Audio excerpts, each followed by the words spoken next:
Suspense.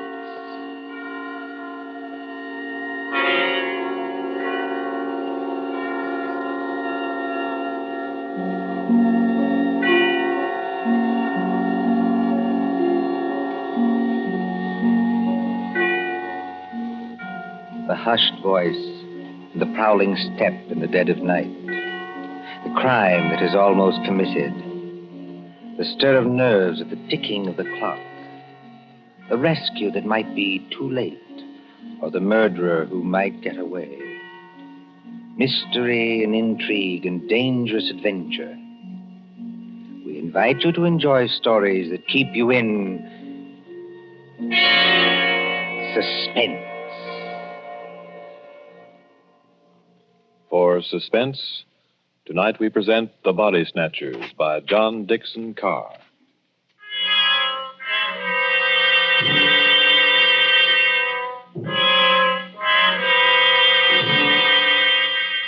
Beware of the body snatcher who prowls after dark. Beware of the graves he robs. Beware of the murders he commits to provide new corpses for the doctors. Up to the year 1832, the body snatchers terrorized England. According to the law, only 4 bodies a year could legally be supplied to the surgeons for anatomical study. And even these were a monopoly granted to the Barbers and Surgeons Company of London. But the study of surgery had to go on. In hundreds of medical schools all over England, perfectly reputable doctors were compelled to buy bodies and ask no questions. In 1828, burst the scandal of Burke and Hare, who found grave robbing too slow and murdered 16 persons in order to supply Dr. Knox of Edinburgh. And so, out of basic good purpose, sprang the evil of the body snatcher.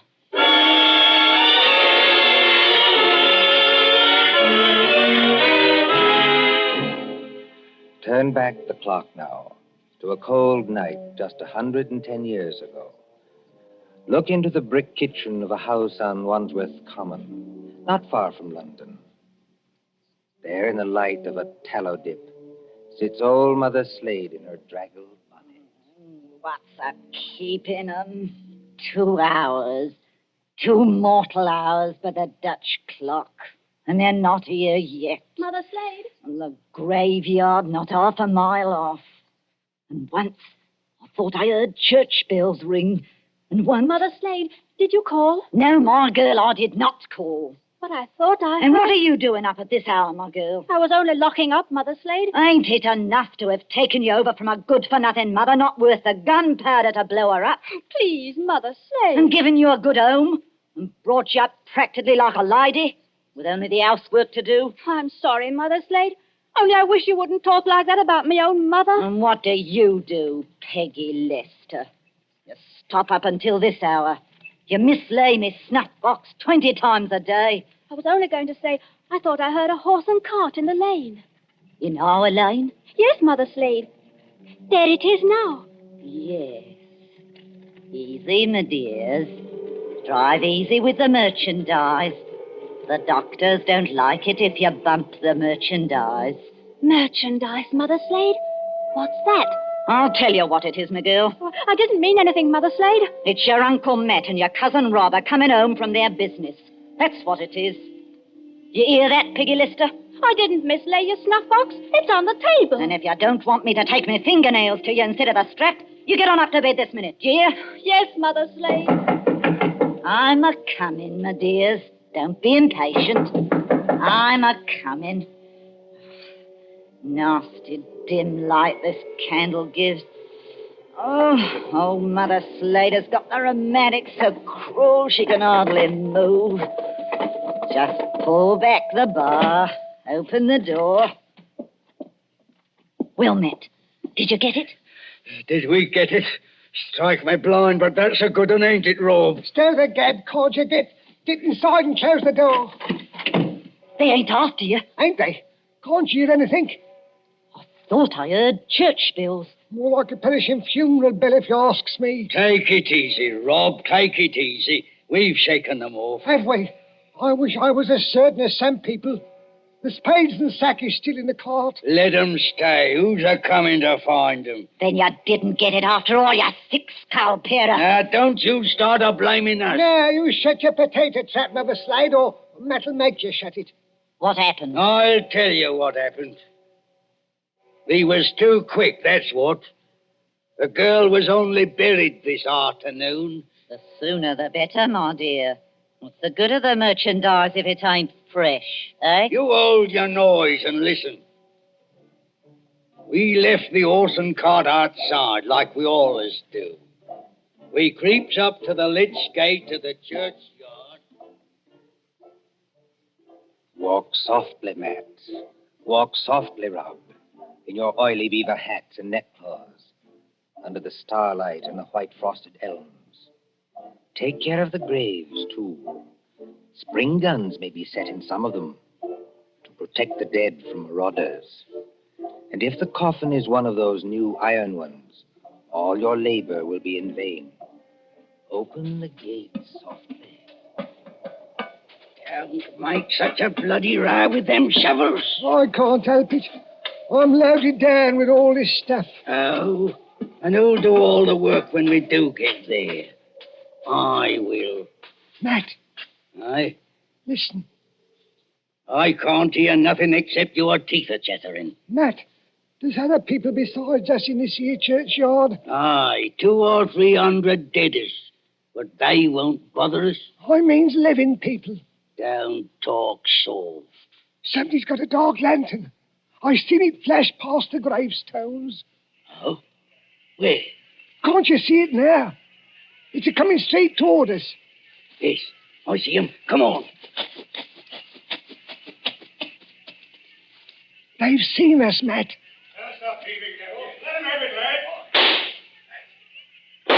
He's a Gothic one. Down beyond the gravestones. Crouch down. They can't shoot through stone. Matt, it says here, sacred to the memory It's of... the girl's relatives. They've been watching her grave. All the good boys. They want to get up now, they'll have to climb the wall. Oh, Struth. If only I had me Barkers. First time in 2 years I've gone without a brace of pistols, and this happens. But you ain't got your barkers, Matt Patterson. I got what's just as good. Give me a shovel. What are you going to do? Charge 'em. This here shovel's got a nice edge.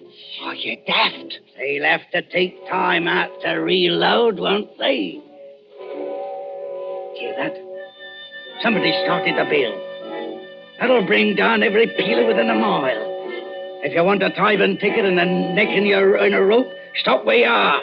But if you don't want to get scragged before your time, follow me. That's all there is to it, Mother Slade. We went out by the gate, and blow me if they could stop us. You perishing numbskulls. Did they recognize you? No, we had our neckerchiefs around our eyes. Did you do it? I don't know. There's blood on the shovel. No, there ain't, Mother Slade. I wiped it off. Anyway, we're here. What I want now is a Christian fire to sit by, and a drop of spirits to warm my stomach. There's no spirits in the house, Matt Patterson. Don't you lie to me, you ugly mouth. Let go of me hand, Matt Patterson. I'm warning you. Better let it go, Matt. There's no spirits. Only half a loaf of bread. Don't I know it? I haven't tasted a drop of gin all day. The black dog's on me back. Well, Hark at what I say. The doctor was promised a corp tonight. All right, dearie, he gets a corp tonight. Oh, there's that funeral bell again. what's the clock, old hag? Come on, spit it out. A nice young corp without any trouble or bother. Aye. What about young Peggy upstairs? Strike me blind. What about it, eh? You'd have to be mighty careful. Why? You'd have to smother her with a pillow while I sit on her legs. That's what Burke and Hare done up in Edinburgh. Then you don't leave any marks on them. Here, See? here, off a tick, wait. What? If the doctors see they've been polished off, just plain murdered, they won't have nothing to do with it. Leastwise, they don't like it. Like it or not, dearie, they all do. Who's buying the beef tonight? Dr. George Arnold. Him? The young fella out Fulham way? That's the man, dearie.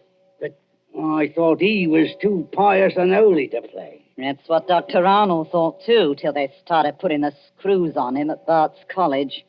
No corp, they said to him, no lecture. No lecture, no students. It all comes to it, dearie, sooner or later. What beats me is why they got to have these bodies.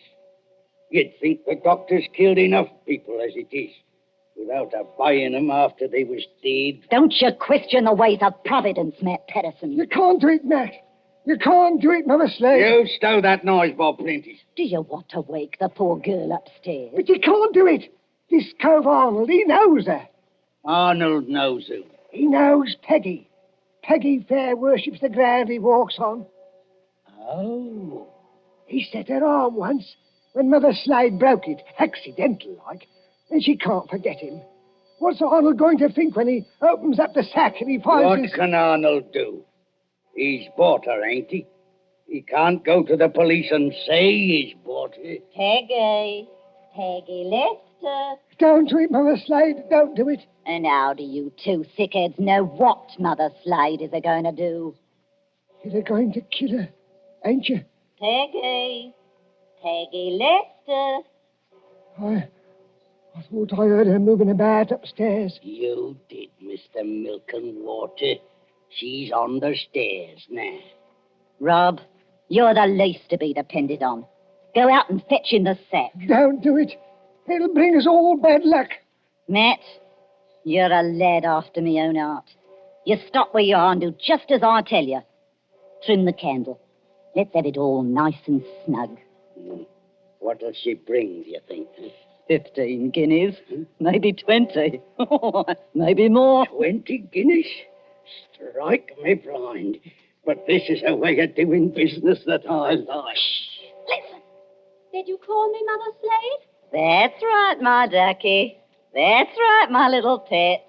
Put your wrap around you and your slippers to keep your feet warm and come right down here to Mother Slade. I'm coming, Mother Slade. I'm coming.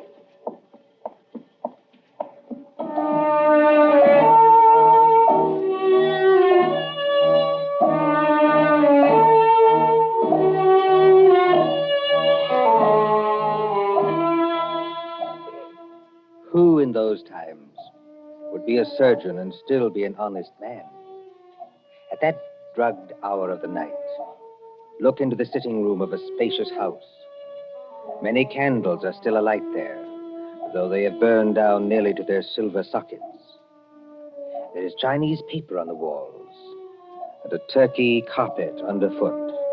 In front of the fire, now almost out, sits Dr. George Arnold with his bottle green coat and heavy hair.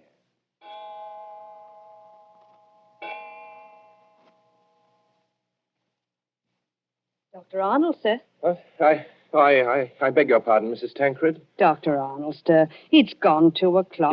Yes, so it has. You've got a lecture to deliver tomorrow, and you'll be all worn out. Why don't you go on up to bed? Mrs. Tancred. Yes, sir? You're a jewel of a housekeeper. I admire you, and I can't do without you, but would you please go away and let me alone? Sure, I'm very sorry, sir. No offense intended. Stop. I shouldn't have said that. I'm thinking too much, perhaps. And smoking too many cigars, if you'll excuse me. Why must they keep tolling that bell at East Hill Church? Why must they keep it up all night? Well, sir, Elsie says the parson told them to do it. Elsie. Wait.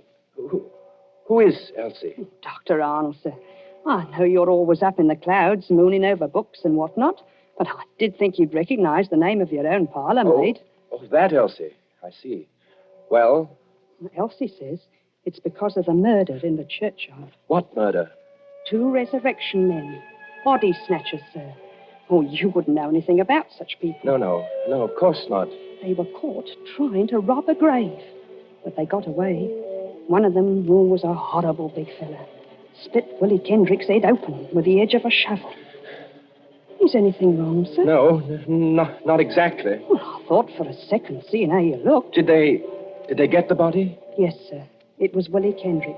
His head was split open with a shovel. No, I mean, did these resurrection men get what they were after? No, sir. Thank God. Oh, you may well say that, Doctor. I wasn't exactly speaking in the religious sense, but never mind. Well, Elsie says there are what she calls peelers all over the place.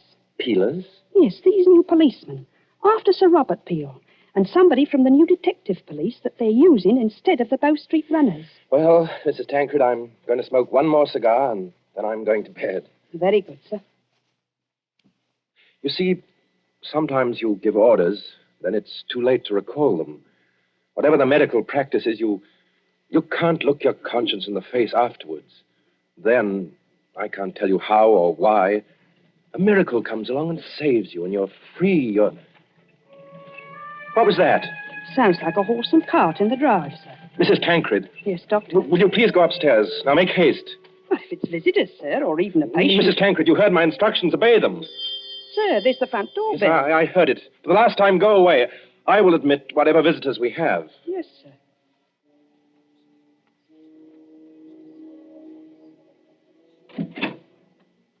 Good evening, dearie. Oh, come into the sitting room here, Mrs. Slade. La, sir. Just call me Mother Slade.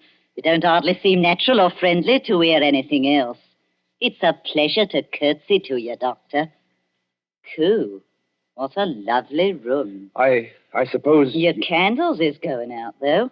One by one. Poof. Then you'll be in the dark. I suppose you've come to report failure. Failure, dearie? I understand you didn't get what you went after. Bless you, dearie. We got something just as good. Finest piece of merchandise you ever saw. You haven't got it here. Bless you, dearie. Mother Slade always keeps her word.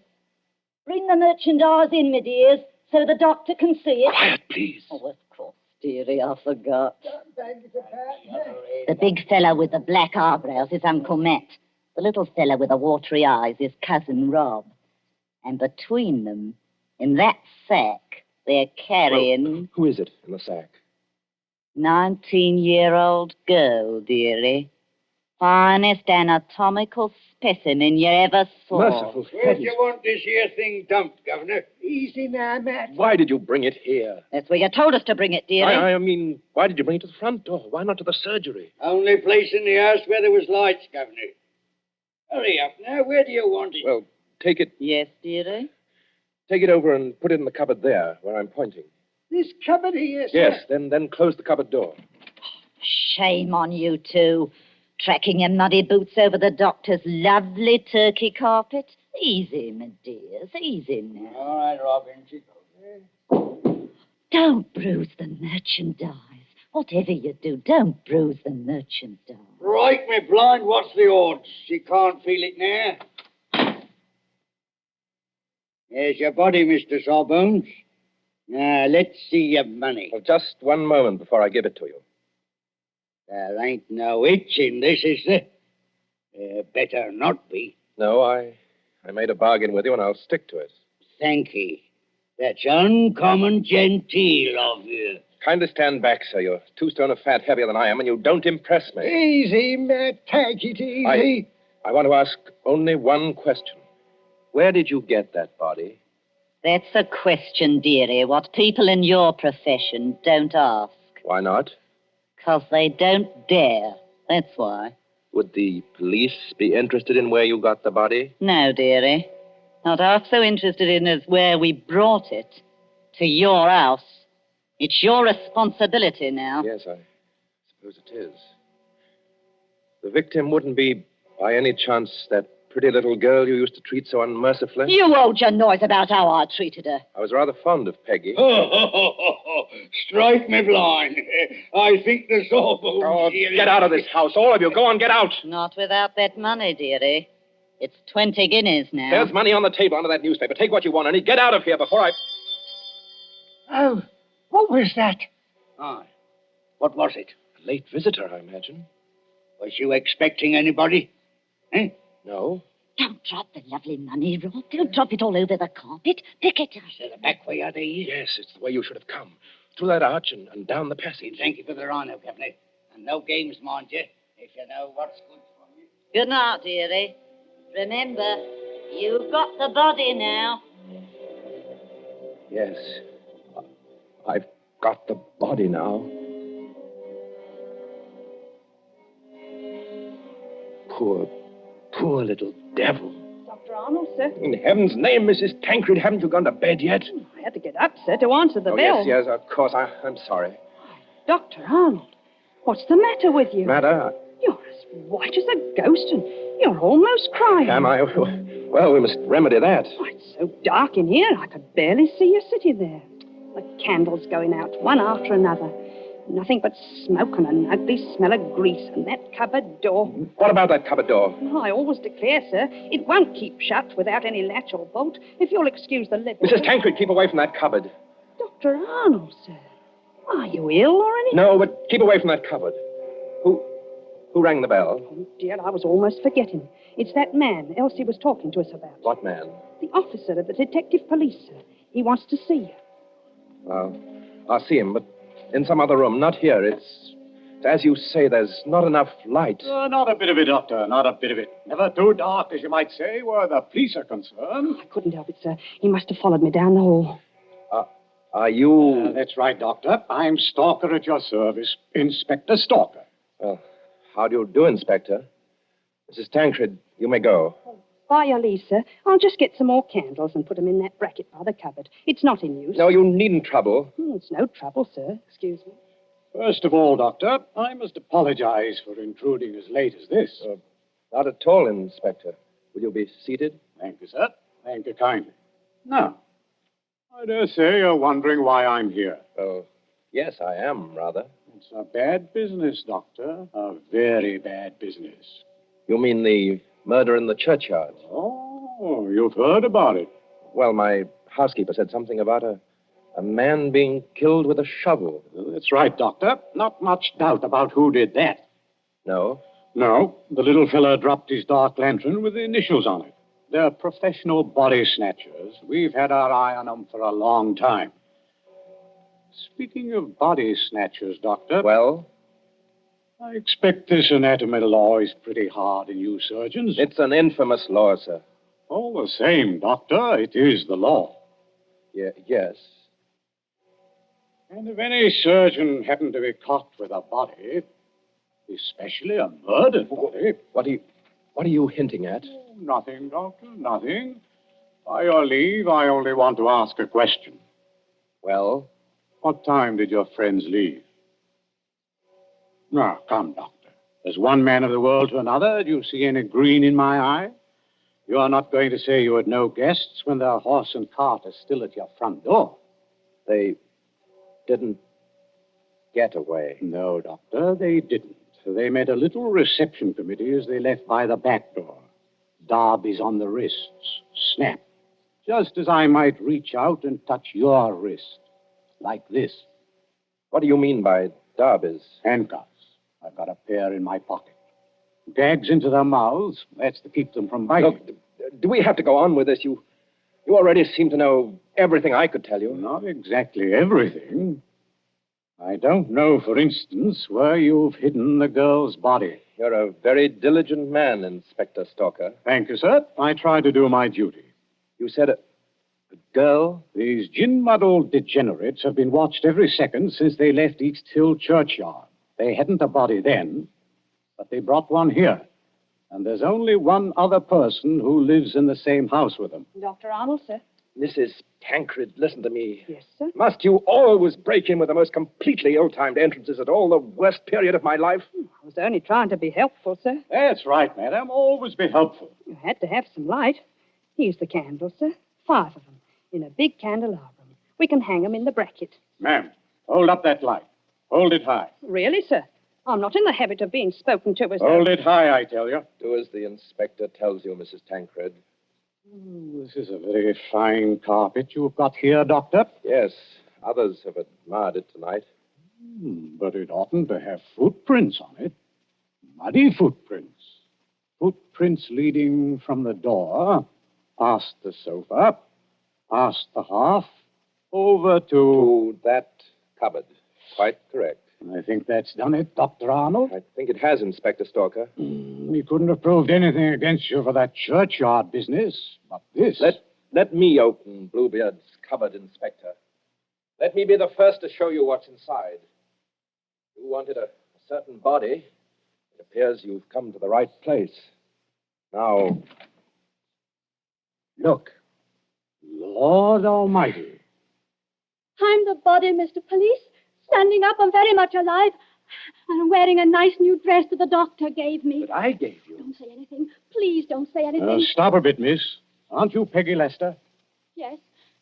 Just because the doctor has to be so terribly respectable, and a girl who's fond of him has to come here in secret. Wait a minute, everybody.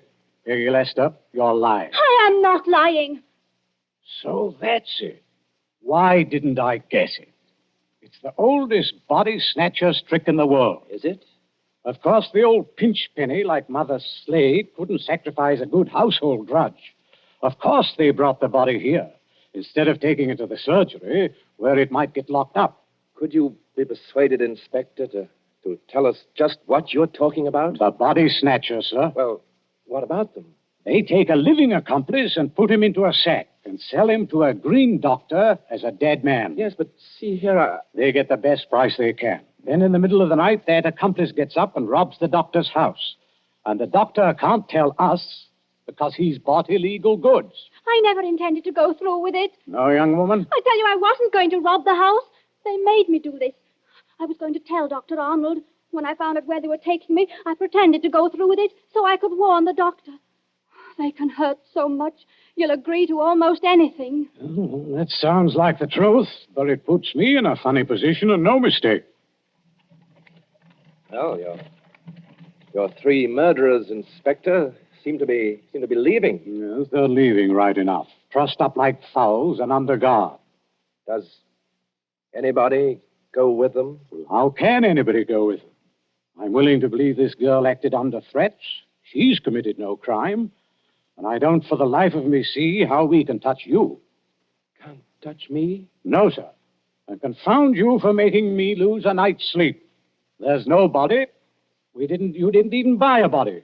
Will you tell me, Doctor, just what crime you've committed?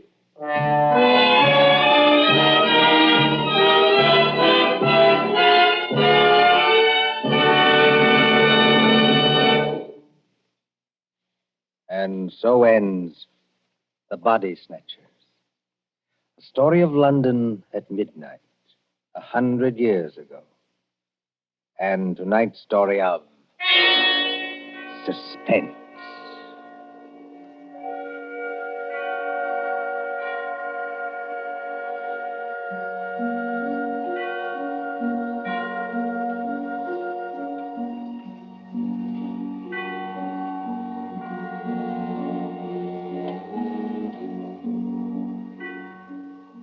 Columbia presents these tales of mystery and intrigue and dangerous adventure for your relaxation and enjoyment.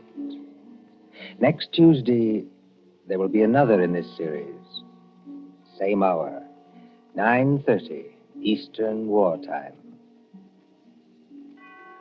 William Spear, the producer, John Dietz, the director, Alexander Semler, the composer, conductor, and John Dixon Carr, the author, are collaborators on